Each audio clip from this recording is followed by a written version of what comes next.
Assalamualaikum warahmatullahi wabarakatuh. Perkenalkan nama saya Diana Zuniarti dengan NIM 230401010302 pada mata kuliah IoT. Di sini saya akan menjelaskan mengenai tugas terkait materi Arduino dan ESP32 dalam sistem IoT. Oke. Di sini beberapa materi yang akan saya bahas, yaitu mengenai gambaran umum tentang Arduino dan ESP32, kemudian peran Arduino ESP dalam sistem IoT itu seperti apa, kemudian yang ketiga perbandingan Arduino versus ESP32. Selanjutnya ada ekosistem dan software pendukung untuk menggunakan Arduino dan ESP32 ini. Kemudian kelebihan dan keterbatasannya, serta contoh penerapan Arduino dan ESP32 dalam kehidupan sehari-hari. Gitu. Oke, mari kita bahas satu-satu. Oke, yang pertama mengenai gambaran umum. Jadi apa sih Arduino itu? Jadi Arduino itu adalah platform pengembangan elektronik open source yang terdiri dari papan microcontroller sebagai hardware dan lingkungan pemrograman sebagai softwarenya yang mudah digunakan. Jadi Arduino ini banyak digunakan untuk pembelajaran juga prototyping serta otomatisasi robotika juga dan dalam perangkat IoT. Eh, Lalu apa itu ESP32? Jadi ESP32 ini adalah microcontroller yang dikembangkan oleh Espressif System yang dirancang khusus untuk aplikasi Internet of Things atau IoT. ESP32 ini memiliki kemampuan Wi-Fi dan Bluetooth yang terintegrasi dalam satu chip. Jadi nggak perlu modul tambahan. Untuk gambarnya itu seperti ini. Kurang lebihnya saya ambil eh, dari internet. Gambar di sini ada gambar Arduino dan di sini adalah eh, ESP32. Oke, lalu apa peran Arduino dan ESP dalam sistem IoT? Itu. Dalam sistem IoT, Arduino dan ESP32 ini berfungsi sebagai otak ya untuk atau sebagai controllernya yang menghubungkan dunia fisik dan dunia digital seperti itu. Dan keduanya itu bertugas membaca data dari sensor, kemudian memproses data tersebut dan mengendalikan perangkat lain untuk mengirimkan data ke jaringan dan cloud. Tuh. Nah, perannya itu terdiri dari yang pertama, mengakuisisi data dari sensor. Jadi Arduino dan ESP32 menerima data dari berbagai sensor yang terpasang dari perangkat IoT seperti sensor suhu dan kelembapan, sensor cahaya, dan lain-lain. Kemudian untuk memproses data. Jadi setelah data itu diterima, microcontroller, jadi Arduino dan ESP tadi, melakukan pemrosesan berdasarkan program yang telah kita buat gitu. Contoh nih, misal suhu lebih dari 30 derajat Celcius, maka kipas akan otomatis dinyalakan gitu. Dan terus eh, misal kelembapan jika kelembapan tanah kurang dari 40%, maka pompa air akan otomatis diaktifkan. Nah, proses ini itu memungkinkan untuk pengambilan keputusan secara otomatis gitu. Jadi sudah diprogramkan. Oke, next. Kemudian untuk komunikasi dan konektivitas. Jadi perbedaan antara Arduino dan ESP dalam IoT itu terletak pada kemampuan berkomunikasinya gitu. Arduino itu memerlukan modul tambahan seperti ESP8266 atau Ethernet Sales, jadi untuk terhubung ke internet.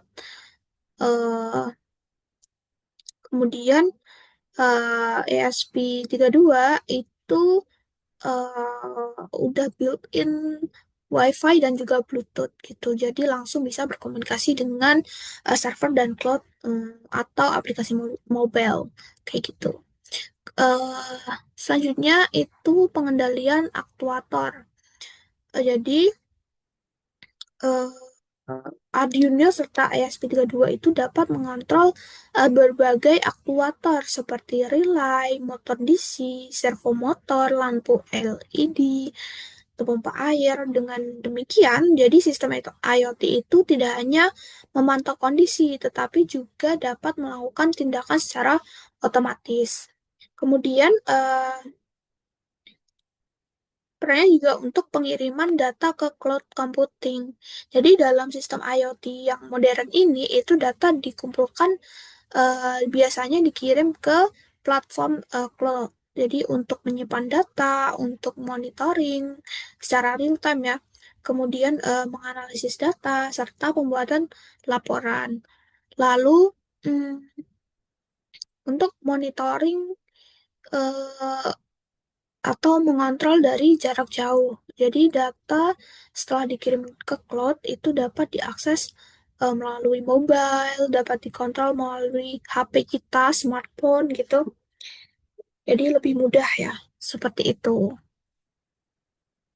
Kemudian apa perbandingan dari Arduino versus ESP32 dari berbagai aspek? Yang pertama, dari segi kemudahan belajar, Arduino lebih mudah ya dipelajari daripada ISP karena dari ISP sendiri itu ada banyak fitur dan mungkin sedikit kompleks bagi pemula gitu. Jadi eh, dari segi kemudahan belajar, Arduino ini cocok untuk pemula seperti itu. Kemudian dari segi aspek konektivitas, eh, kalau Arduino itu perlu modul tambahan karena untuk WiFi dan Bluetooth itu eh, perlu modul lainnya. Nah, sedangkan kalau yang ESP ini udah terintegrasi atau built-in, jadi kita nggak perlu beli modul-modul lain gitu untuk koneksi ke internet. Oke, dari segi kecepatan pemrosesan itu pas jauh lebih besar ESP karena dari untuk Arduino sendiri itu cuma 16 MHz, sedangkan ESP ini bisa mencapai 240 MHz, biasanya ini dual core gitu. Dari segi konsumsi daya itu kalau Arduino itu lebih rendah, namun tidak memiliki mode hemat daya. Nah, kalau yang ESP itu ada mode hemat dayanya gitu, jadi ada deep sleep-nya. Dari segi harga, kalau Arduino itu lebih murah, sedangkan ESP sedikit lebih mahal karena mm, itu tadi ya balik lagi memiliki fitur-fitur yang lengkap, terus lebih cepat dan lain-lain. Jadi menurut saya wajar-wajar aja sih kalau misal harganya eh, lebih sedikit mahal daripada Arduino gitu karena udah banyak fitur-fitur yang udah disupport. Secara pengaplikasian itu pembelajaran eh, untuk Arduino itu cocoknya lebih ke pembelajaran robotika sederhana atau kontrol perangkat dasar gitu. Itu udah cukup lah ya, bisa pakai Arduino. Tapi kalau untuk ESP itu pengaplikasiannya eh, lebih, lebih tingkatannya lebih tinggi lagi ya gitu. Jadi bisa untuk IoT, smart home, monitoring real time atau wearable device. Oke, jadi untuk untuk kita menggunakan Arduino dan ESP itu ada ekosistem dan juga software yang mendukung gitu. Jadi apa aja softwarenya? Yang pertama itu Arduino IDE. Eh, jadi ini untuk semacam kita menulis code ya. untuk kompilasi atau upload firmware-nya, monitoring data, kemudian untuk manajemen board dan library. Kita bisa pakai Arduino IDE. Kemudian ada lagi platform I/O. Jadi ini embedded dari visual code-nya. Jadi kita bisa memanajemen project profesional atau debugging itu juga lebih mudah. Kemudian version control integration serta untuk built-in system secara otomatis. Terus ada ESP IDF atau Expressive IoT Development Framework. Nah, ini untuk akses fitur ESP secara penuh. Jadi ada free RTOS sebagai ini built-in ya. Kemudian ada pengembangan aplikasi IoT tindak lanjut. Jadi lebih kompleks lah bisa pakai ini, modul ini. Kemudian ada Workflow Simulator. Jadi kita bisa praktek nih secara simulator menggunakan Workflow. Ini ada Arduino, ada ESP32 dan lainnya. Jadi misal kita belum bisa beli perangkatnya nih, kita bisa pakai aplikasi ini untuk sebagai simulatornya gitu. Jadi juga bisa untuk debugging program atau sebagai mahasiswa mungkin bisa belajar IoT secara online gitu tanpa harus punya perangkatnya. Oke, next itu ada Proteus. Jadi dia untuk simulasi microcontrollernya dan juga kita bisa desain PCB dan untuk pengujian sistem elektronik. Terus ada Tinkercad Circuit. Ini juga simulator juga, simulasi Arduino online. Lalu kita juga bisa belajar elektronika dasar menggunakan ini dan berbasis C++ ya. Atau pakai blok kayak gini, tinggal drag and drop sih kalau yang ini. Itu. Nah, selanjutnya mari kita bahas mengenai kelebihan dan kekurangan. Yang pertama kita bahas dulu untuk Arduino ya. Untuk kelebihan Arduino itu mudah dipelajari, jadi cocok bagi kita untuk yang pemula ya, pemula untuk belajar elektronika dan juga pemrograman, serta dokumentasi dan tutorial di internet tuh udah banyak mengenai Arduino. Juga udah disupport komunitas global yang aktif. Jadi misal kita ada error atau semacamnya, itu kita bisa up di forum komunitas tersebut. Jadi mungkin banyak yang bisa bantu gitu ya. Atau udah ada case-case yang sebelumnya, kita bisa cari uh, solusinya di situ, itu di forum komunitas tersebut. Nah, untuk Arduino itu sangat cocok untuk project kontrol sederhana dan sistem embedded yang dasar karena lebih stabil dan handal. Jadi untuk kompatibilitas hardware yang tinggi itu support ya untuk mendukung berbagai sensor, aktuator, dan juga modul tambahan. Kemudian perkembangannya pun juga cepat, jadi banyak library yang kita siap pakai dan untuk pembuatan prototype. Oke, kekurangannya. Nah, tadi sempat saya bahas, jadi di Arduino ini belum ada modul Wi-Fi dan Bluetooth. Jadi kita perlu beli lagi untuk kita koneksi ke internet gitu ya. Kemudian kapasitas dan RAM dan flash memory itu lebih kecil dibandingkan ESP32.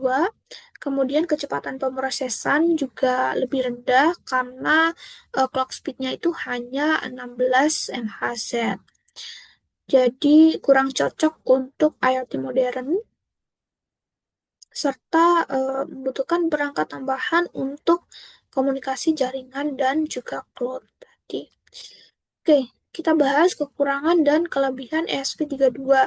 Jadi kelebihannya udah built-in Wi-Fi dan Bluetooth, terus CPU-nya juga tinggi, jadi kita bisa multitasking ya, dan pemrosesan data itu eh, bisa lebih banyak gitu. Kemudian RAM-nya jauh lebih besar, lalu mendukung IoT yang built-in, support MQTT, HTTP, HTTPS, WebSocket, dan juga Bluetooth. Di di ESP32 ini juga udah lebih hemat daya. Ada fitur mode deep sleep dan light sleep yang cocok untuk perangkat device berbasis baterai. Kekurangannya, jadi lebih kompleks, jadi kurang cocok untuk pemula. Kemudian tadi ya nggak ada, wa- eh sorry, ketika ada WiFi dan Bluetooth-nya itu aktif, konsumsi daya itu jauh lebih besar. Tapi tenang aja, udah ada mode hemat daya ya tadi. Terus proses debugging juga lebih kompleks dan tidak semua library Arduino itu kompatibel dengan ESP32 gitu. Nah, contoh penerapannya dalam proyek IoT. Yang pertama itu biasa diaplikasikan di smart home. Jadi contoh nih, kita menyalakan lampu, menyalakan AC itu cuma lewat handphone atau smartphone kita gitu. Nah, biasa udah banyak ya diterapin di eh, rumah-rumah, rumah-rumah modern tentunya. Kemudian juga untuk monitoring suhu dan kelembapan ini ya. Jadi si Arduino itu ada semacam sensor gitu. Kemudian kita proses datanya itu dari IoT atau apps-nya itu bisa kelihatan di oh temperaturnya berapa di jam segini, dari jam segini itu terlihat gitu. Yang ketiga itu penerapan di smart agriculture atau di pertanian. Udah banyak sekarang. Jadi kita ada semacam perangkat yang eh, ditaruh di tanahnya itu. Nah, jadi untuk mengacak kelembapan tanah tersebut. Jadi misal nih kelembapannya berapa persen. Nah, itu alatnya otomatis akan eh, menyiramkan air gitu ya. Jadi eh, hasil pertaniannya juga mungkin cukup membantu ya untuk IT di bidang pertanian ini. Jadi dari segi apa ya? Ini tanaman, nah itu tidak kelebihan dan juga kekurangan air karena udah diukur tuh kelembapan tanahnya gitu. Nah, ini ada smart energy monitoring. Jadi kita bisa pantau nih penggunaan listrik berapa itu, berapa yang sudah dihabiskan. Nah, itu kita bisa pantau secara real time. Oke, yang lain. Oke, untuk kesimpulannya ya. Jadi Arduino dan ESP32 itu merupakan platform microcontroller yang berperan sebagai pusat kendali dalam sistem IoT untuk menghubungkan sensor, aktuator, jaringan, dan cloud. Jadi dari segi kemudahan belajar, dokumentasi yang lengkap, ataupun cocok untuk pembelajaran dan proyek elektronika sederhana itu menurut aku lebih prefer yang Arduino. Namun untuk tingkat yang kesulitan tinggi itu kita bisa pakai ESP32 gitu. karena udah built-in WiFi, Bluetooth, RAM-nya tinggi gitu ya. Itu si RAM CPU tinggi gitu. Dan untuk implementasinya juga sudah kita rasakan sehari-hari, kayak semacam eh, ya diimplementasikan di smart home, smart agriculture, atau monitoring lingkungan, keamanan, dan juga manajemen energi. Jadi nggak cuma dalam skala rumahan, tapi juga diterapkan dalam skala industri juga gitu. Oke, ya sekian presentasi dari saya. Terima kasih. Wassalamualaikum warahmatullahi wabarakatuh.